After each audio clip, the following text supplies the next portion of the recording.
जय सिया राम। रानी विश्वा का हाथ जोड़ के प्रणाम सबको। मैं आ गई आपके सामने श्री रामचरितमानस लेके अर्थ सहित, जिसमें कि मैं एक एक चौपाई, एक एक शब्द, एक एक अर्थ आप सबको मैं बता रही हूँ।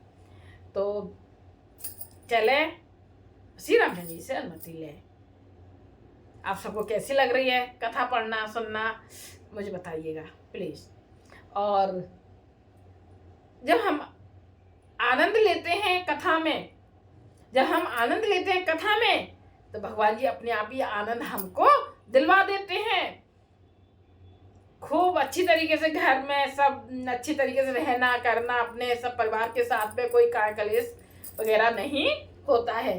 बस हमें ये काम करना है कि हमें श्री रामचंद्र जी में घुसना है, हमें आनंद लेना है, भगवान जी अपने आप ही आनंद दिलवा देते हैं। जय श्री राम। अच्छा बता दूं कि अमावस्या को रात को पुरखों को खुश करने के लिए अमावस्या की रात को दीपक जला के दक्षिण की तरफ रखें। 4 चौमुंद वाला जो दीपक होता है, आटे का बना ले या दीवले का हो, है मिट्टी का हो, और चाहे फिर आटे का बना ले, तो उसे चौमुंद 4 बत्तियां करके, और उसका तिल का तेल हो तो बहुत ही अच्छी बात है। तिल का तेल नहीं है तो फिर चाहे तेल का जलाओ, सरसों के तेल का जलाओ, चाहे घी का जलाओ, पर लेकिन सबसे अच्छा तेल सरसों उसका है, तिल का मीठा तेल जो बोलते हैं। तो ये जरूर करना चाहिए, इससे कि पुरखे हमारे खुश रहते हैं। जैसे हर वीडियो में कुछ ना कुछ बताती हूँ मैं। अच्छा चले सिया राम में सब जग जानी करो प्रणाम जोर जो पानी आसे तो तुम अब डानी आ रहा था दीन जन जानी। श्री रामचंद्र जी की जय हो। आइए हनुमान जी हमें अनुमति दीजिए श्री रामचंद्र का कथा पढ़ने के लिए। हनुमान जी आइए विराजमान होइए। जय सिया राम। हम आ गए थे 160 दोहे पर, उससे आगे अब थोड़ा कीर्तन करना बहुत जरूरी है। हरे राम राम राम हरे हरे, हरे कृष्ण कृष्ण कृष्ण हरे हरे, हरे राम राम राम हरे हरे, हरे कृष्ण कृष्ण कृष्ण हरे हरे। श्री रामचंद्र जी की जय। थोड़ा सा किया है मैंने सगुन के लिए, वैसे कीर्तन हमें बहुत ज्यादा करना चाहिए। दोहा रिपीट कर दूं। भरी तही बिसरे उपितो मरन, सुन तेरा मैं बन गौन, हे तू अपुन अपन पहु जान, जिया थके तेरा है धर्मोन। श्री रामचंद्र जी की जय हो। श्री रामचंद्र जी का वन जाना सुनकर भरत जी को पिता का मरण भूल गए और हृदय में इस सारे अनर्थ का कारण अपने को ही जानकर वे मौन होकर स्तंभित रह गए, अर्थात उनकी बोली बंद हो गई और वे सन्न रह गए। बिकल बिलो की सुतई समझावत, मन हुजरे पर लोन लगावत, ताते राव नहीं सोचे जोगु, भिड़ई सुकृत जसु किनेहु भोगु। पुत्र को व्याकुल देखकर कैकेयी समझाने लगी, मानो जले पर नमक लगा रही हो। वह बोली, हे तात, राजा सोच करने योग्य नहीं है। उनका पुण्य और यश कमाकर उसका पर्याप्त भोग किया। जीवत सकल जन्म फल पाए, अंत अमर पति सदन सिधाए, असे अनुमान सोचे परिहरहु, सहित समाज राजपुर करहु। जीवन काल में ही उन्होंने जन्म लेने के संपूर्ण फल पा लिए और अंत में वे इंद्रलोक को चले गए।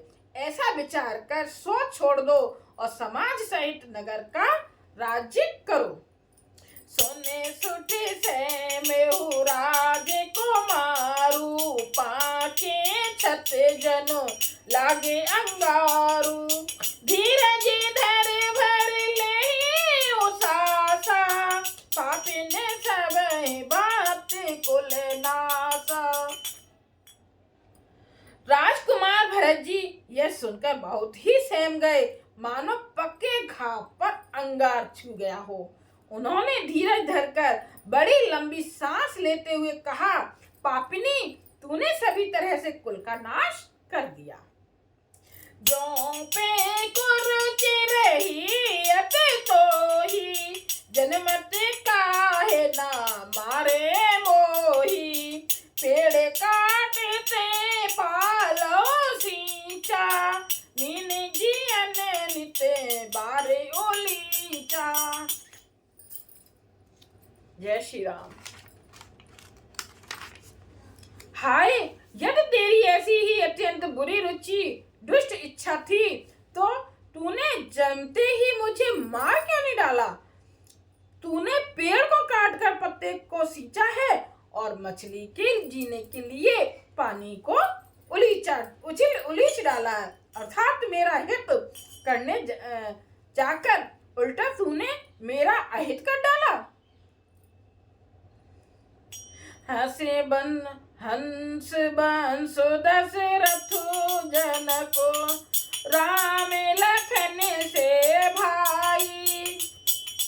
जननी तू जननी भई, विभीषण कछु न बसाई। मुझे सूर्य वंश सा वंश दशरथ जी सरीखे पिता और राम लक्ष्मण से भाई मिले, पर हे जननी, मुझे जन्म देने वाली माता तू हुई। क्या किया जाए, विधाता से कुछ भी वश नहीं चलता। चौपाई। जब ते कोमत जिए ठयो, खंड खंड होई हृदय न गयो। बर मागत मन भई नहीं पीरा, गर न जी मुँह पर उन कीरा। अरे कुमति, जब तूने हृदय में यह बुरा विचार निश्चय ठाना, उसी समय तेरे हृदय के टुकड़े टुकड़े क्यों न हो गए। वरदान मांगते समय तेरे मन में कुछ भी पीड़ा नहीं हुई, तेरी जीभ गल नहीं गई, तेरे मुंह में कीड़े नहीं पड़ गए। ऐसे भरत जी बोल रहे हैं अपनी माँ से कि कैसे। भूप प्रीत तोरे के में कीनी, मरण काल विधि मति हरि लीनी। विधि हूँ ना नारी हृदय गत जानी, सकल कपट अघ अब गुण खानी। राजा ने तेरा विश्वास कैसे कर लिया? जान पड़ता है विधाता ने मरने के समय उनकी बुद्धि हर ली थी। स्त्रियों के हृदय की गति चाल विधाता भी नहीं जान सके। वह संपूर्ण कपट, पाप और अवगुणों की खान है। सरल सुशील धर्म रति राऊ, शोक में जाने प्रिय स्वभाव। असुखो जीव जंतु जग माही, जे रघुनाथ प्राण प्रिय नाही। फिर राजा तो सीधे सुशील और धर्मपरायण थे। वे भला स्त्री स्वभाव को कैसे जानते? अरे जगत के जीव जंतुओं में ऐसा कौन है जिसे श्री रघुनाथ जी प्राणों के समान प्यारे नहीं हैं।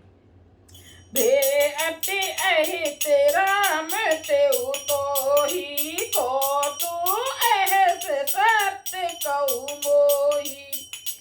जो हसी सो हसी मोह मसिलाई, आँखें ओट उठ बैठे ही जाई।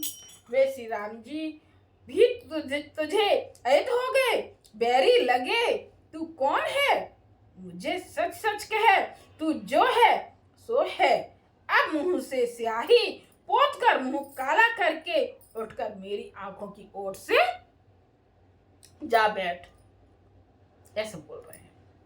राम विरोधी हृदय ते, प्रगट कीन विधि मोह।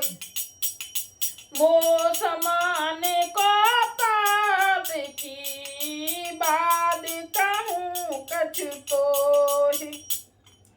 विधाता ने मुझे श्री राम जी से विरोध करने वाले तेरे हृदय से उत्पन्न किया, अथवा विधाता ने मुझे हृदय से राम का विरोधी जाहिर कर दिया। मेरे बराबर पापी दूसरा कौन है? मैं व्यर्थ ही तुझे ये कुछ कहता हूं। हम आगे 162 दोहे पर, इससे आगे कर। बहुत आनंद आता है जब हम रामायण को अर्थ के साथ सुनते हैं। ऐसे सीधे सीधे पढ़ दोगे तो उसे समझ में नहीं आ पाता है। ज्ञानी लोग तो समझ लेते हैं, हम जैसे पापी लोग कहाँ समझ पाते हैं। जब हम तो वही एक एक अक्षर को पढ़ेंगे, एक एक शब्द को पढ़ेंगे, सुनेंगे, उसी को ही जान पाएंगे। तो अब पता चल रहा है ना कि क्या रामायण में लिखा है, क्या क्या लीला हुई थी। श्री रामचंद्र जी नर लीला कर रहे हैं। जय सिया राम। सबका हाथ जोड़ के रानी पुष्पा का आप सब मेरे चैनल को सब्सक्राइब कीजिएगा, शेयर कीजिए, लाइक कीजिए, कमेंट्स कीजिए। जब एक दूसरे का सब लोग साथ देते हैं तो सभी उन्नति पाते हैं। जय सिया राम। आप सबको बहुत बहुत धन्यवाद। जय सिया राम।